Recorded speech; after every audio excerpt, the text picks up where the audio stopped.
Welcome to the White Sox REKAP Podcast. I am Ryan McGuffey. It's finally here.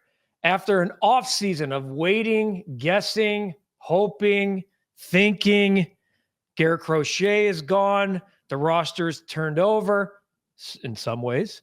The pitching staff is a bunch of who's. And can it actually get better than the 41 and 121 season the White Sox suffered through a season ago? Brian Anderson is back with me as the two of us give our 2025 season predictions. And boy, are some of them very unpredictable.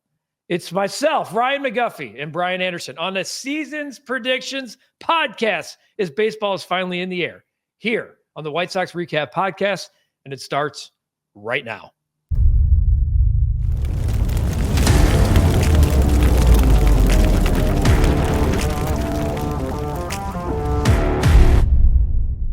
Brian Anderson back in the saddle. Finally, dude, we've been doing this for 6 months. Talking about, will this guy be traded? Who will be the new manager?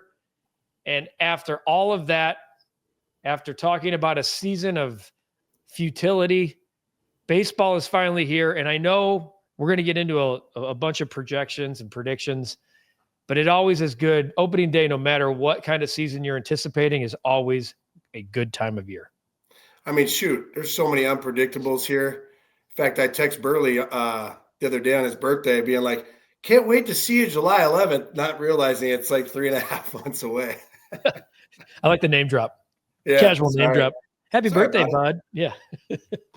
Speaking of which, you had a birthday the last time, I think the last time the two of us sat down together with Paul Konerko. I know you couldn't join us for the pods one. We had some fun at your expense, but happy birthday to you, belated. Thank you. In fact, I think after like 30, you try to hide them. You know, I have they're all 30. Yeah, I have a 2-year-old now where every time she has a birthday, it's like all her birthdays, one of her birthdays costs more than all mine combined. I can tell you that. Well, I have 2 of them. So can you imagine what those have costed me and every time you try to get creative and you never get it right. No, I'm kidding. Yeah. I'm kidding. They're all worth it. All right. So before we get into our predictions, this is a team that named Sean Burke their opening day starter, and one that is starting really with no carrots or cookies for fans. I was hoping at least come opening day, there'd be a Coulson Montgomery in the lineup, a Chase Mydroth in the lineup, something out of the gates fans could hang their hat on and go, well, that guy's going to be here a while. I'm going to watch that guy. And when you look at a possible opening day lineup, you go, I'm not all that excited. Are you surprised? No, I mean, I think if there's ever a time, being a former player, you know, you being a lifelong White Sox fans, all the White Sox fans out there, if there's ever a time, a generational shift to be like where my opinion, your opinion, fans' opinions probably hold just as much weight, because everything we've talked about, you know, we've been right on a few things, but everything we talked about, like, will Venable do this or will Chris Getz do that? I mean, we've hit the mark on a couple, but some of us, no one guessed Sean Burke. I could tell you that much. No. Even privately, we didn't. Yeah, I like the creativity of it, because by default, I think in October, November, December, we're like, well, it's going to be Jonathan Cannon. But Jonathan Cannon did not have a good spring. And while spring training statistics don't matter all too much, when you're a young guy coming off of your, he pitched basically 3/4 of a full season. I think numbers do matter. Like Miguel Vargas having a big spring, that mattered. He couldn't hit 125 and then come into the season after hitting 104 since the trade and go, oh God, are we excited about Miguel Vargas? So the creativity of Sean Burke, who had a really good spring, I mean, does it really matter? I'm going to give you some stats that are going to blow your mind here in a minute. You're preaching to the choir. You said, this guy couldn't roll in there and hit $150. I'm like, hello. Like every time I showed up, it's like, yeah, you better hit 350 with 5 and 50 at bats, or you're going to start in Charlotte. So I hear you, man. Did you ever have a great spring, or one that you felt great? I mean, 05, after we won the World Series, when they traded Rowan, I got a call from Joey Cora, and they're like, hey man, like, you're the guy. I mean, I still had to go out there and have a pretty good spring, but after struggling like I did my first full year, every year was a tryout. And it was like, I couldn't give away one at bat. So yeah, the answer is yes. All right. So, yeah, before I get into it, by the way, sorry about the blip on the lip here. Hey, I was on my way over here. I was on my way over to the studio to fight Cap when I thought you guys got into it. I said, no one touches my boy Guff. Well, maybe 23, like when we met, that might have been a much bigger case and much better chance of happening. But, when you hit the birthdays that I hit, my friend, and that you hit, you have to do stuff like go to the dermatologist, take care of the stuff that they're like, we better put a little nitrogen on that. Which I've been there with you, brother. I got all over my ears, the back of my neck. I'm burning sunspots off. Yeah, more than I'm going on dates with my own wife, man. Yeah, I mean this would have been from a date back in the past, or a fight, or both. Yeah, but sure. Yeah. Unfortunately, it's fortunately in this case, it was preventative maintenance. All right, let's get into our predictions. So just so the fans watching and listening are full disclosure, we're going to be transparent. I sent BA a list of predictions. I think there's 11 of them on the list. We may pivot every once in a while off of that or add one to it. We don't know each other's answers. I'm not putting him on the spot. He has some time to think about it because, quite honestly, with this team, you kind of have to think about it. So we're going to go in order of the way I sent them, and we're just going to figure it out along the way. We're going to hear his answers, my answers. I wouldn't be surprised if we had the same answer at times. So number one, who will lead the White Sox in home runs? Take it away, buddy. You want me to go? Oh, you know what? I'm your guest. No, you are my co-host. Yeah, but I'm gonna go real cliche here because I've kind of been beating this one down since we started this podcast. I think this is the year where Andrew Vaughn goes, hey, I've hit 20. I haven't been my best self, but I got him hitting 32 homers this year. Holy hell. Now you talking about a guy that you need to have a big year. Like he needs to have a big year for himself. For those watching at home, that says Andrew Vaughn. I have 22 home runs. That's not sexy, but it would be a career high. I can't believe out of the gate we're both going with I wanted badly to write a different name now. You know who that wanted it to be? Luis Robert, probably. No. Who I think it could be. Maybe. I want to believe, but I'm just kind of like Andrew Vaughn. I want him to be good, but I'm starting to believe he might just be who he is. Yeah. I almost wrote Miguel Vargas' name down. No, nothing wrong with that. But again, we go back and forth on Andrew Vaughn, right? You go like, okay, top 5, top 10 pick, supposed to be a superstar. Man, from someone who had ups and downs offensively, and, probably 08 was my best year off the bench. I hit 8 homers. 20 home runs in the big leagues, it's not easy. And so right. if you hit 250 or 20 for 10 years, you're a heck of a player, man. You look back at that guy's career, you go, that guy was really good. And I'm glad you said that because I do think you can look at some teams and say, well, what do you mean 20 home runs is not that big of a deal? It's just not something that I know that when you're a team like the White Sox who struggled to score runs, I'm pulling up like last year, there's going to be a lot of dudes who hit 20. Don't get me wrong. But there's only 20 guys who hit 30. Okay. So I just like to put that in perspective. There's only 20 dudes in the big leagues who hit 30 home runs. There's 77 guys who homered who hit 20 home runs last year. But when you put that 77, there's 26 on a roster. 350. Yeah, it's not a lot. So 20 home runs is not what it used to be way back in the day when we were growing up. But in this case, so Andrew Vaughn is at both of our picks out of the gate. BA going 32, which would be honestly that creates an entirely different conversation about Andrew Vaughn. I'm going 22. We will see. I want it to be Miguel Vargas. I'm not going to get a point for that at the end of the year if it's Miguel Vargas, but I want it to be Miguel Vargas. I'll be sure to tell him that in the locker room. We're like, I wanted it to be you so bad I didn't pick you. Yeah, I wanted it to be so bad I picked the other guy that I just by default I know what he's going to do. Yeah. All right, this arguably could be the best question or certainly the most. I mean, this thing could be any number of probably 15 different people. Who will lead the pitching staff in wins? Now, this could be you could have picked a relief pitcher. Noah Schultz could be an option here. We don't even know when he's going to come up. All right, I want to give you a few things. We have Martin Perez in the rotation, right? 1,575 and 2/3 career innings. Okay. 1,575 and 2/3 career innings.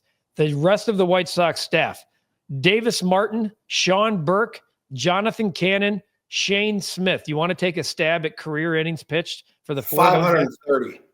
256 and 2/3. 256 and 2/3 career innings for 4/5 of the White Sox rotation. This is where I'm talking. This is my biggest concern. It was a concern when Ethan was sitting here. I still have the concern at the end of spring training. I would like to see the White Sox add more veteran depth. Dane Dunning's out there. I know he's not pitching like he used to, but he's a guy. I don't think they have enough BA April, May, June to get to the back half. I don't. I want to be surprised. Somebody in this rotation is going to pitch well and surprise us. There's not going to be another Garrett Crochet. There's going to be, maybe it's Sean Burke. Maybe Sean Burke takes the baton and runs with it. Davis Martin, when he has pitched for the White Sox in 22 and 24, at times he's looked really good.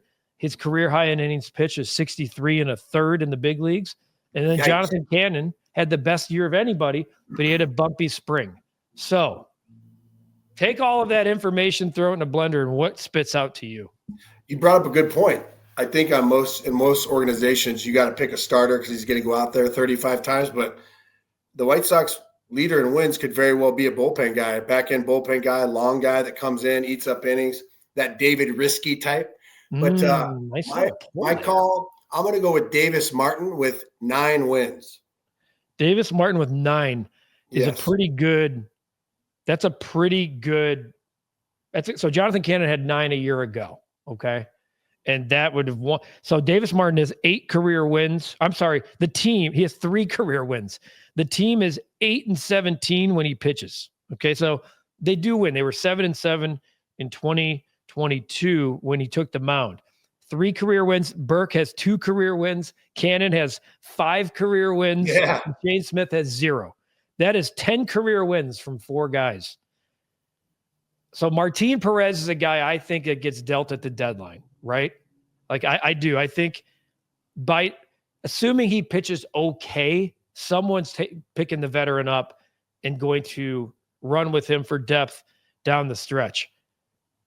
I'm going to go off I'm just going to take a complete. I have my answer to the next question could be my answer to this question. Hey, double up, buddy. There's no judging here. All right, fine. You know what? I'm teasing the next question. I think it's going to be Bryce Wilson. Bryce Wilson's in the bullpen. I really badly wanted to pick Shane Smith, the Rule 5 guy that the White Sox just kept, had a monster spring, and really we know nothing about him other than he's a Rule 5 guy getting a shot. I really badly want to pick him, and I kind of want it to be Sean Burke, just so the White Sox keep doing this to us, where they're like, Garrett Crochet is opening day starter, and then he's the hottest name at the deadline. I'm going to say Bryce Wilson. 52 career starts for Bryce Wilson. He's going to be that. It feels like he's going to be that swing guy out of the bullpen. Okay. I really want this answer to be somebody that's actually in the damn staff, but because everything's available, I think Bryce Wilson may get some late in. This team's going to win games and lose games late as well. So some relievers are going to be able to steal wins. So I'm going Bryce Wilson. So for the fans out there too, in mental note, Guff's side picks, Vargas, Smith, wanted to choose them, but didn't. It's me saying I have so much PTSD from this team. It's okay. You learned it, I can't answer just a straight answer. All right, here's a fun one. Mike Clevenger's getting the ball allegedly in the 9th inning when the White Sox have a lead. So how many opportunities is he even going to get? We'll see. He is the clubhouse leader and going to be the closer on this team, which just I'm going to repeat that. Mike Clevenger is going to be the closer on this team. Who will lead the team in saves? It was Michael Kopech a year ago, even after the trade. So I like Clevenger. It's all obviously going to depend on health. Also able to come in. He's got good stuff, man. You can bring him in for those 4-out saves, 5-out saves if he's rested. So I think in a given situation, if it gets dicey in the 8th, there's 1 out. White Sox are up by 2. They're going to get him hot. You know what I mean? So I think Clevenger's going to lead the team in saves. He'll have mid-teens will be my guess. So wait, you're saying it will be Clevenger, mid-teens? Yeah, I mean, you got to go. I think based off what happened last year, you got to go with a guy that win, lose, or draw. He's got the experience where you could say this guy's done it before. I think if you just go, whoever's next guy up or whoever's kind of throwing well recently, you end up in those situations where you blow a lot of leads in the 7th, 8th, and 9th inning. So this guy's done it. He's done it at a high level. He's got the itch to come back. I think he's closing out games all year if he's healthy. All right. I like the pick. I mean, it's kind of a default pick, but I understand it. I also think it could be a situation where he gets traded. If he has success in that role, why are you keeping him? You are definitely dealing him at the deadline. Doesn't mean the pick's not right. Kopech left at the deadline, still led the team in saves. He was one of 10 pitchers last year. He could still get 13 by July. Oh, I mean, hell, I think if he gets 9, not only will he be traded, he'll likely he'll probably take down the title. I'm going to go off the reservation here. This is where I wrote Bryce Wilson's name down. He has 3 career saves, but if I'm going to have him lead in wins, I'm not going to pick him for saves. Okay. And just to be different, for the sake of difference, I don't want to pick Mike Clevenger. I'm going Peyton Pillette. Okay. Remember, that's the name John Eli gave us about last year's team. Like there were guys down the stretch here, like that guy should be in the big leagues. He had a good spring. He did not make the team. He just was sent down about a week or so ago. But as you know, the shuttle from Charlotte to Chicago, you want to talk about you'll never have to, all you're going to have to do is keep gassing it because the keys will stay in that car and that train and that plane all year long. There will be rotating flights all season. I'm going with a guy that's not here yet, Peyton Pillette. That's a great call. Hey, it's about time. Now, who's your should have picked him or was going to? No, you've pissed me off, and I'm no longer doing that for the rest of this. I'm no longer doing that for the rest of the predictions, just so I don't have to sit here 6 months from now to go half a point, half a point, half a point. All right. We've been talking about Andrew Vaughn. He's our team leader for home runs. We started this whole thing off with Andrew Vaughn. You picked 32 bombs. I have 22 bombs. Give me Andrew Vaughn's stat line for the 2025 season. And cool, but before we get ahead of ourselves, you mentioned a really good point. Like the White Sox are in a weird spot because we're making all these predictions based off, well, shit, man, if they're that good, they'll probably be gone. So we're making predictions based off probably half a season if they're going good. So Andrew Vaughn's stat line this year. You have 32 homers. I'm going to go 275, 32 homers, 25 doubles, 2 triples, 90 ribbies. Wow. Well, you know what? I hope you're right. I honestly, man. I mean, we talk about this all the time. You're like, at some point throughout our career, right? Like I had a ridiculous team, so it's a bad example, but at some point the GM or the manager kind of pulls Andrew Vaughn aside, Benintendi, Luis Robert, should they have another veteran presence bat at some point? You go, guys, hey, we need you to show up every day. If you don't, we're going to get clobbered. And it puts a little pressure on them, but it also lights a fire. So I think that needs to happen. Yeah. Hey, I don't hate it. And quite frankly, it's put up or shut up time right now for Andrew Vaughn. And I love the dude. I want to love the player. And to be the Golden Spikes Award winner and a top 5 pick, expectations are on you. And when the spotlight was on the White Sox, he wasn't really performing. I do think early on being asked to play right field did a number on his legs in the latter part of the year, but that's no longer an excuse. Here's my stat line. His average over 162 games is 253, 310, 415. So my pick for Andrew Vaughn is 253, 310, 415. You're going slug, huh? You're going on base and slug. Okay. I'm going on base and slug, 22 bombs, all right. 80 RBI, which would be 80 RBI, which is, I think he had it one other year.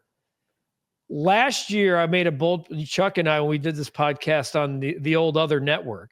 Yeah, 80 RBI is his career high. I said we had a bold prediction. My bold prediction is that Andrew Vaughn would have 100 RBI. I kind of felt about Andrew Vaughn like you do this year. I thought last year was now or never. It really is now or never. I hope Vaughn is right. And no matter what, I don't think he gets, even if he's having a big first half, I don't think he gets traded. He's kind of a one-dimensional player. He's average to below average first baseman. even if he's having that type of pop while the White Sox may field calls, I don't think he gets traded. So those numbers could happen the rest of the year. So 22, you said 25 doubles. I think that's pretty spot on. He's normally actually a 30 double guy. So 25 doubles would be kind of right in the middle. I'll tell you, that's the one stat line. If you hit and you get 600 at bats, even for me when I was struggling, man, like 30.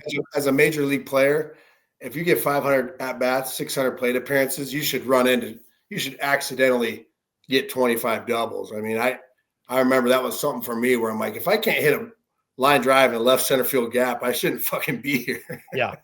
Hey, amen. All right. So this is a fun one. And I talked about carrot and cookies because I don't just, when the White Sox run out the lineup on Thursday, there's just not that guy you're dying to see him make his major league debut. Coulson Montgomery got banged up in spring training. When he missed that week, I knew that was a red flag. Yeah. He needed the at-bats. He needed the reps at shortstop. So they're sending him down. We heard Getz say we could see him in the summer. We heard Venable midsummer. Coulson's taking the high road and just saying, I'm going to go do my work. So when will Coulson Montgomery make his major league debut? I think he's going to be up quick. I think for a new manager, someone who hasn't had the success he could have in the minor leagues, like Coulson Montgomery's a freak, right? We both love him. He's going to be a big leaguer for a long time. But I think that was a test for them to go, hey, man, you got hurt a little bit.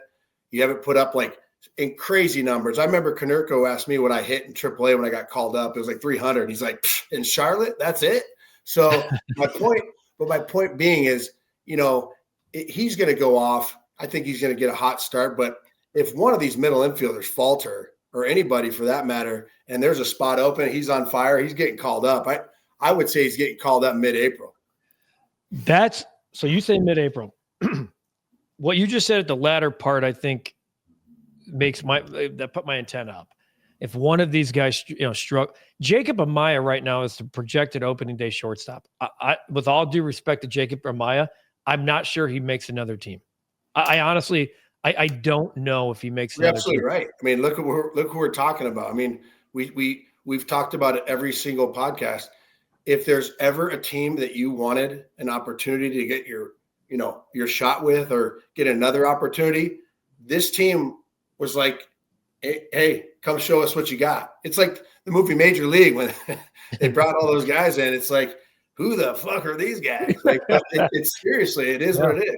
We might have one or two potential all-stars here. Okay. So that part of it makes me think maybe my prediction's wrong. So I looked at the schedule and I'm like, okay, I just blew right past April. A lot of road games. They're playing at Cleveland. They have Boston a couple of times, both here and there. They got the Brewers. They're at Sacramento. I'm like, none of those are friendly for a guy trying to come up and have a soft landing. Now, you shouldn't always be worried about a landing spot, but with these guys, I do think trying to find a soft spot to put them in makes sense. I looked at May 19th as a start of a road trip right after the first crosstown at Wrigley as a possibility. I don't think debuting him at crosstown does him any favors.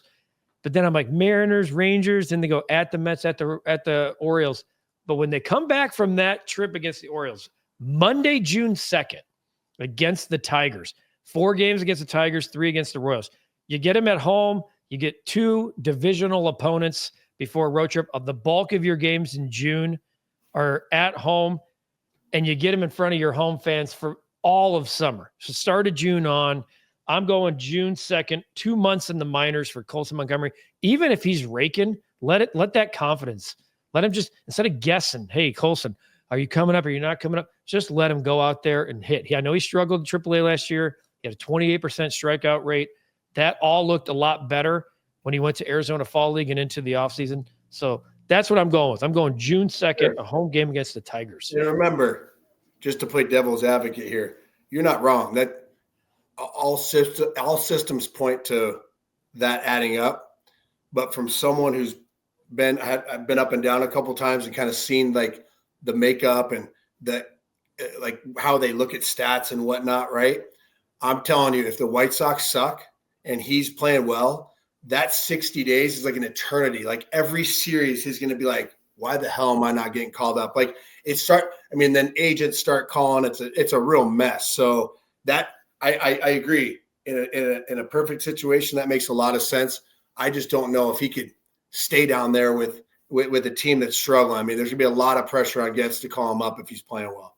Yeah, that's a really good point. That's the former player in you kind of understanding the whole process. And, I'm just sitting here trying to I'm on the dartboard going, this day looks good. No, but it makes sense. You said if the White Sox suck, like they're not going to be good. Yeah, it's an advantageous situation for him for sure. That makes the most sense. All right. One we've been talking about literally all offseason. Luis Robert. He's still being talked about right now as a possibility to be traded as soon as possible. He's breaking camp with the team. Some of us didn't think that would be the case. So the question I pose to you is, will Luis Robert Jr. be traded? And if so, when? Yeah. So, just to say the same thing again that we've been saying, here's the way I look at it. He hit for some power. Like he looked healthy this spring. The offer wasn't so good where Getz couldn't pass it up, right? There must not have been any takers, because if you're Getz and he's going off, he's hitting for power, he's tracking balls out down in center field, you pounce all over a great opportunity, maybe a couple prospects, a middle reliever, a top 3 starter for him. You jump all over it. So the getting must not been that good. So I think if he's healthy, he's going off. The White Sox aren't in a competitive spot. He's going to be gone at the deadline. But again, like you said with Andrew Vaughn, if he's kind of just throwing 250 up there with 12 homers and just going through the motions and, had a couple hamstring injuries, only played 50 of the 80 games, he's not going anywhere. Yes, you're right. And the other key is, I think the only reason right now he hasn't been traded is because people want to see him on the field. He had a really good spring. He had 4 home runs. He had 2 in the final 2 games. Yeah. He played. He took a lot of pitches. He was patient for the first time ever. How that translates when teams actually start scouting you and start using scouting reports as soon as the season begins, we'll see. And the other thing I'll be interested to see with him, health aside, is does he start to get the itch to want to get out of there? And if he does, that should make him want to be better and be motivated. And I said, the best thing White Sox fans should be able to cheer for in the first, if you're not getting a Coulson Montgomery, if you're not getting a Noah Schultz or Chase Mydroth to hook your horn too early on, root for Luis Robert like you've never rooted for him before. Yeah. Cheer for that guy to absolutely go off, stay on the field, and be the best possible player as the trade deadline nears that's available to make teams going, damn it, we got an injury in center field, or we got a guy that's playing center field that should be playing left and that knows they're trying to win a World Series and can go out and acquire him. I say absolutely. He's getting traded, assuming he's on the field. Even if he has a 250, like you said, 250, 10 home runs, I think he'll get traded because at some point you just have to move him, even though he's got 2 option years left. I'm saying I'm rooting for him to have a big year. I think he does. Go ahead. No, I'm saying it. We've broached this subject a couple of times. I'm surprised. I wish we'd have brought this up when we had Konerko on. It is so bizarre to me that both of us are guilty of it. Fans, all the same. Like, oh man, I really hope he wants to go out there and play, and if nothing else, get traded.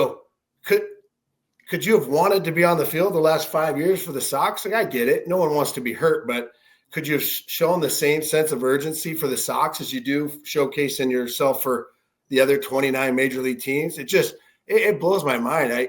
That just would never have been tolerated back when I played.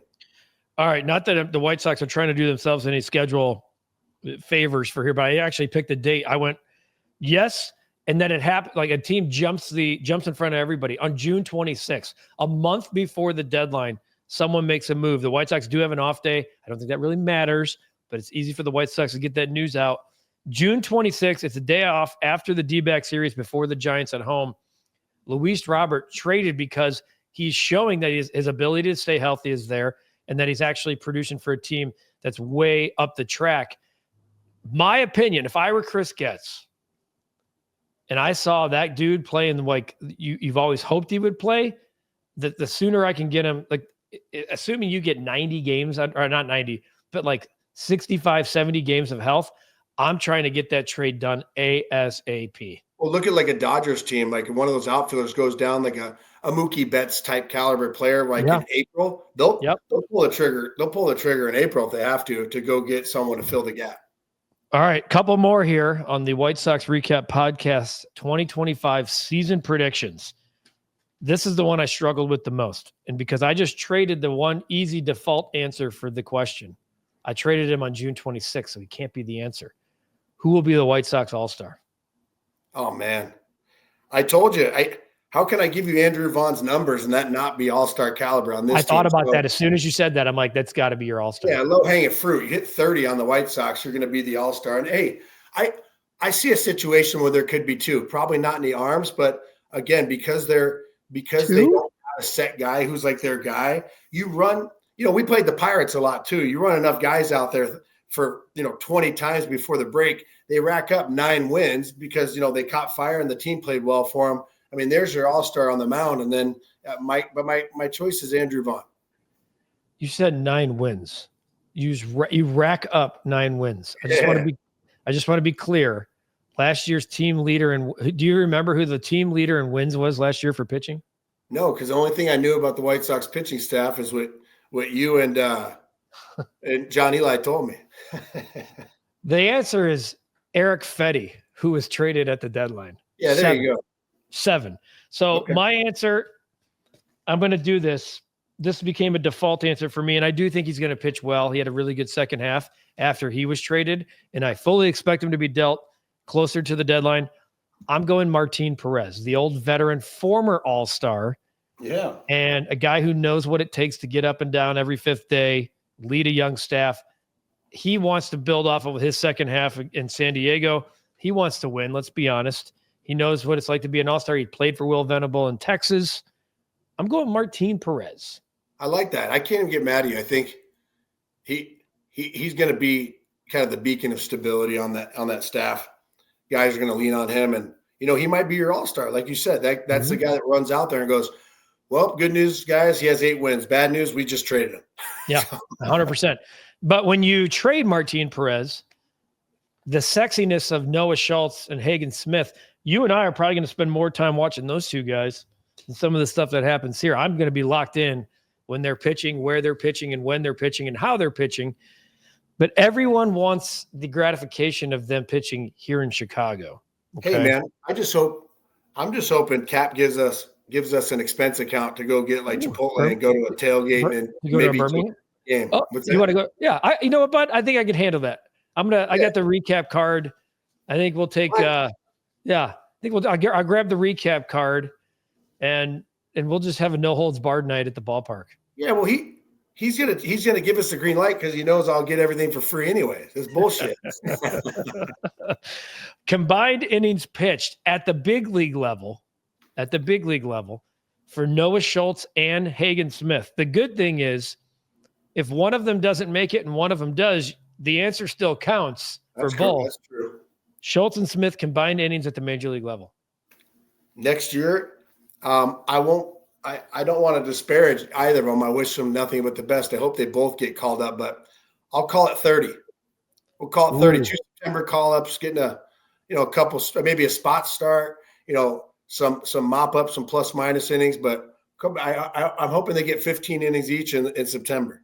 It's funny. I actually think that's a very educated response because I'm a little bit like mine's 72. Now, mine's 72 because I think Schultz has the leg up and an actual opportunity to be here in like after the trade deadline. So let's call it August 1. I'm with you on Hagen Smith. I think he's never pitched an inning. Like he was pitching strictly in Arkansas last year, and he was on a 7-day rotation. I mean, that was one of the things they had to work out this spring is just moving him to a 5-day rotation. They did that in the spring. So now he's got to go out and do a season of that. Plus he's had TJ before too. I mean, they're going to keep that in mind too. Not that they are going to withhold him from coming to the big leagues, but before they push him, they're going to go, do we really want to put more wear and tear on him when we don't need to? So here's what I looked at. I looked at 10 starts for Noah Schultz. Jeez. Okay? Well, what, 10? No, I'm saying it's great for him. 10 starts. That's August through September, 5-5. And I capped him at like 5 innings a start. So 50 innings, knowing that maybe he gets 6 in a few and 4 in a few others. So I put him at like 50. So I'm like, that gives me about 20 innings to play with. I almost made it set. So I gave the other 22 to Hagen Smith getting 5 starts in September. I'm with you. I don't expect these guys to, if there's ever a safe than sorry plan, it's going to be with those two guys. Noah, maybe not position players, but those two guys, like Coulson's going to be, I do agree. I think he's on the faster train, but those two guys, they're going to make sure that they get that right. They don't want to mess that up, before they don't want to get, and they've talked about it. Ethan sat with us. It's like, you see the stuff and you immediately want to go, man, what's that look like in Chicago? But then, hey, wait a minute. These guys, we're planning for the long haul here. You got Randy Johnson Jr. on the mound. We don't want to mess it up. Yeah. Schultz looks the deal. He looks like to be honest with you, watching Hagen Smith, he looks like Rodon with that wipeout slider. All right. Last couple here. Putting a bow on this. Who wins the AL Central? Oh, man. Are you going to make me go first? I'll give you mine. You know what? Oh, go ahead. I think it's the Kansas City Royals. I do. I really like that young team. I really like what they did last year. They maybe they take a step back. They took such a leap from a 100-loss team to get to the postseason. Love Bobby Witt Jr. Wish the White Sox had a Bobby Witt Jr. coming. Maybe they do in Braden Montgomery. I think the Royals are a team that's in position to add at the deadline. Maybe somebody that maybe like Cueto back in like 10 years ago when they were trying to win the World Series. I almost picked the Guardians because by default, they're just so damn good all the time and they know I feel like they're playing chess. We're all playing checkers. But I think it's the Royals' turn. I think the Royals win the division. Yeah, I love it too. They got the prospects. They got the leadership. They're built for that. I mean, they got probably the top 2 best players in baseball. But again, I'm going to go with the Guardians only because just like the Giants did for that stretch, not the championships and all that, but man, for the last 10 years, those guys just had the secret sauce. They're like 1-2. They compete. They got a good thing going, good fan base. They're just competitive. And I like their manager too. Their manager's a stud. So Vaughn. He's great. And his last career at bat is it. I watch it sometimes to make myself cry.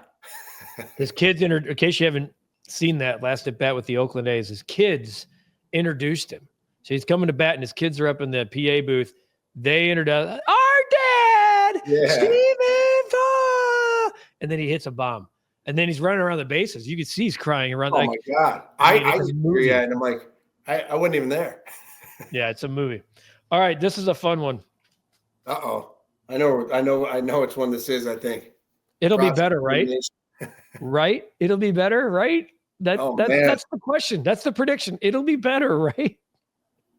Hey, if you want to ask, or if you want to officially ask the question, I have an answer for you. I did. It'll be better.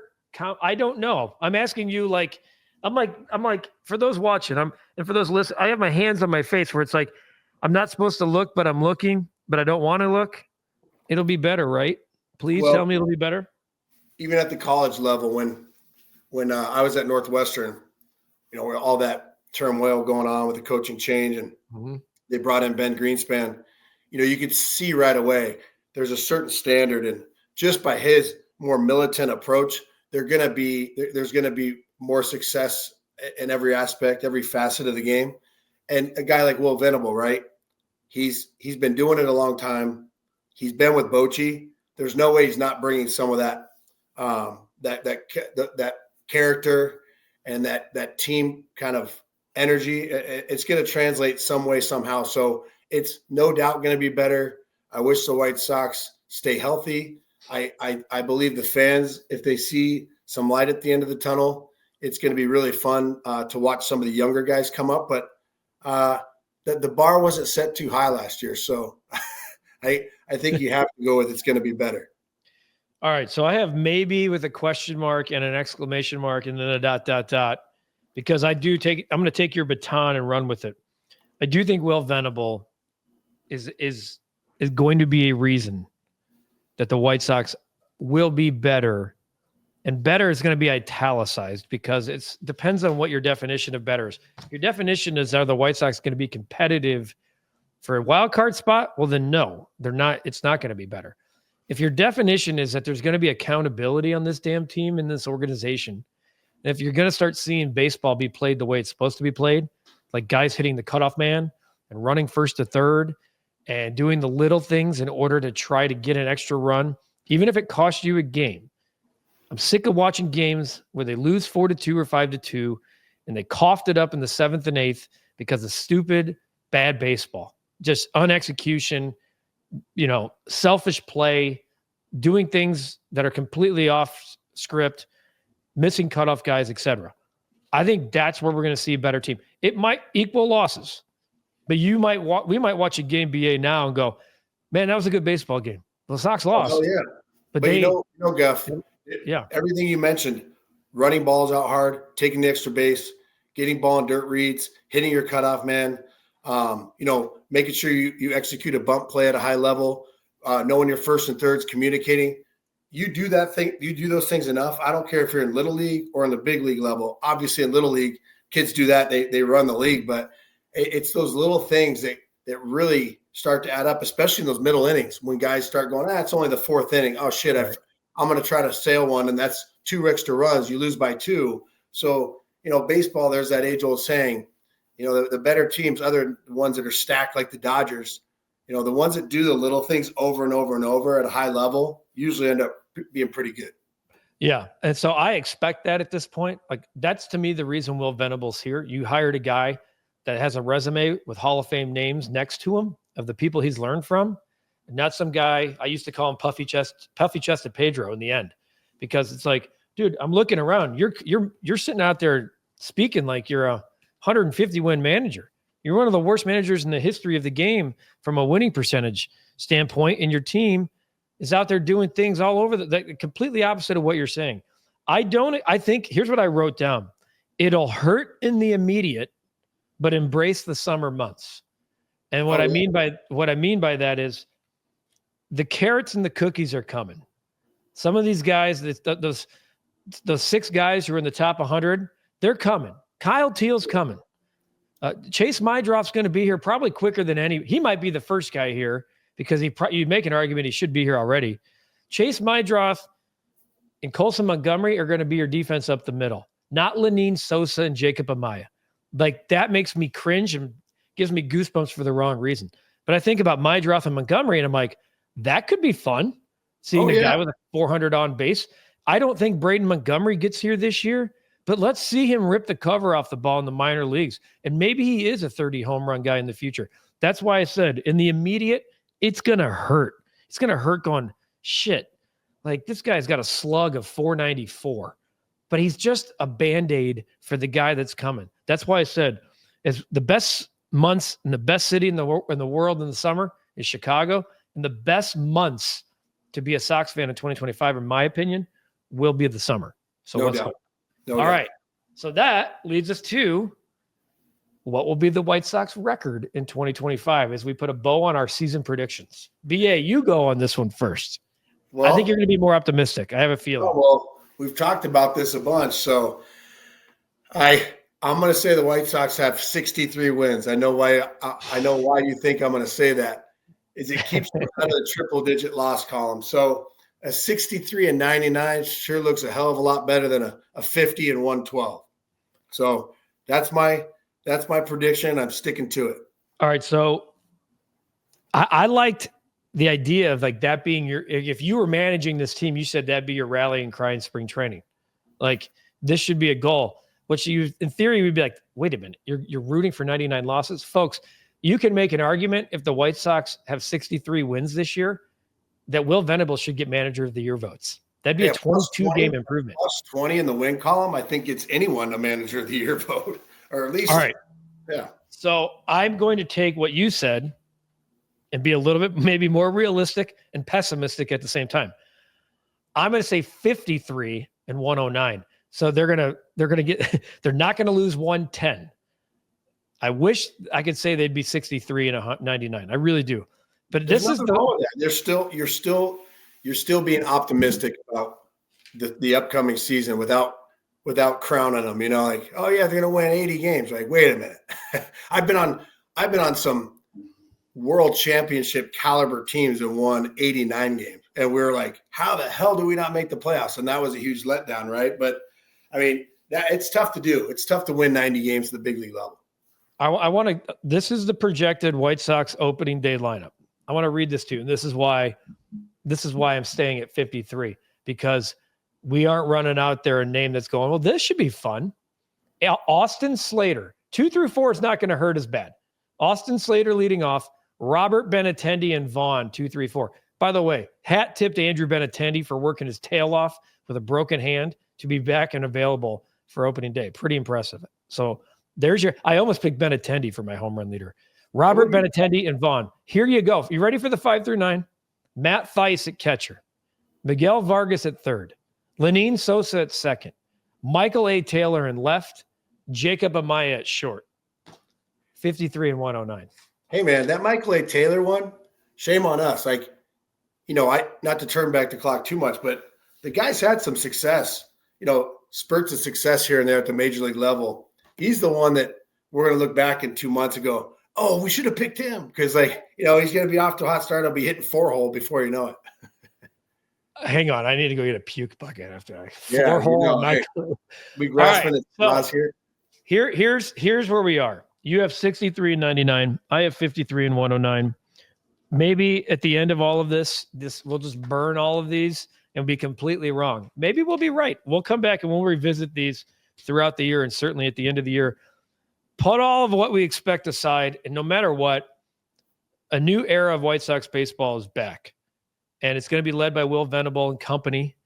And Chris Getz is doing stuff behind the scenes. He's brought in a boatload of people from outside the organization. I think he's over his employee expenses in terms of employee salaries and bringing other guys in. He keeps bringing them in. My guess is that the budget is in the red, but at least he's being allowed to do it. Now we'll see. He sat right here on this couch and said, I'm going to keep doing it the way I plan to do it. I don't care if I run out of time. We'll see. But the best part about all of it is at least we have real baseball to talk about going forward, my man. You ain't kidding, man. I mean, it's fun to be able to talk about an actual game or an actual play or a body of work as opposed to reflecting on the past years. So I'm excited. So am I, BA. This was fun. I can't wait to see how right or wrong we were. We have real baseball to talk about. He's Brian Anderson. I'm Ryan McGuffey. This has been the White Sox Recap Podcast 2025 season predictions. Wherever you listen, download, like, and subscribe, or whether you watch right here on YouTube, we certainly appreciate you. Get ready for the 2025 season. We'll have guests and players and management and former players, etc., as we celebrate the 2005 White Sox and the 125th season of White Sox baseball. Putting a bow on this edition. Thanks for watching. Thanks for listening. We'll see you next time on the White Sox Recap Podcast.